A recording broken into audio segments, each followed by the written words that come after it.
I want to welcome you back. In this lesson, we'll be covering the humanity of Christ and the unity of Christ, those two chapters.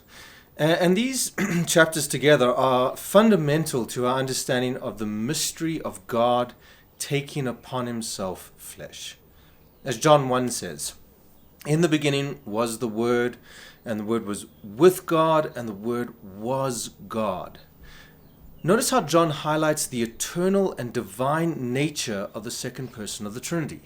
He was with God, and he was God. There is diversity and unity within the Godhead explained in detail here in John's description.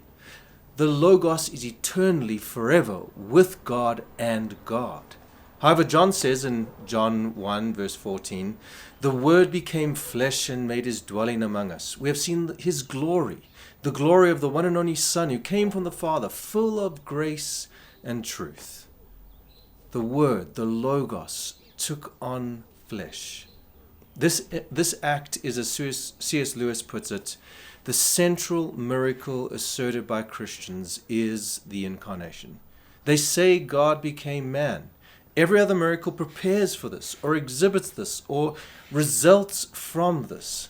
Just as every natural event is the manifestation of a particular place and moment of nature's total character, so every particular Christian miracle manifests at a particular place and moment the character and significance of the incarnation. That profound reality is why these two chapters are vital for you to understand deeply. It is the humanity of Christ that leads us to recognize the importance of this doctrine. In Erickson's chapter, he defends this biblically, and then he exposes us to two heresies, that being of Doceticism and Apollinarianism. Erickson highlights the errors also in the modern era, such as Barth and Bullman, and then looks at the sinlessness of Christ. Each of these points are building to assert a single fact. The Word became flesh. Not an appearance, or not an idea. God became man.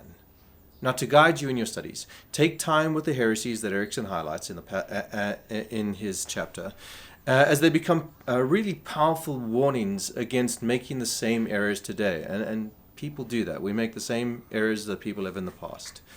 The fact that Jesus is man, in as much as he is God, is fundamental, and we need to emphasize this. So I would suggest take some time reading further into these ideas so that you can understand these heresies in their core, so you won't make the same mistakes. I want to emphasize, like the Chalcedonian Creed, that Jesus is of one substance with the Father as regard to his Godhood, and the same time of one substance with us as regards his manhood, like us in all respects, apart from sin.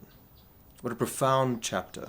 From this, Erickson moves to the unity of person within Jesus. This is called the hypostatic union, and Jesus is fully God and fully man. Now, I need to warn you as you approach this chapter, the hypostatic union is a deep mystery. Christ is not 50% God and 50% man. He is fully God and fully man. He is two natures fully in one person.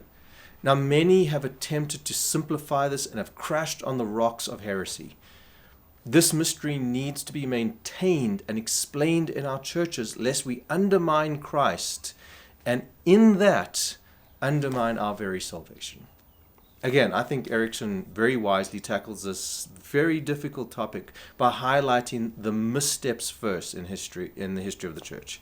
He exposes heresies such as Nestorianism or Eutychianism, adoptionism, and hypostatic Christology, kenosticism, and dynamic incarnation.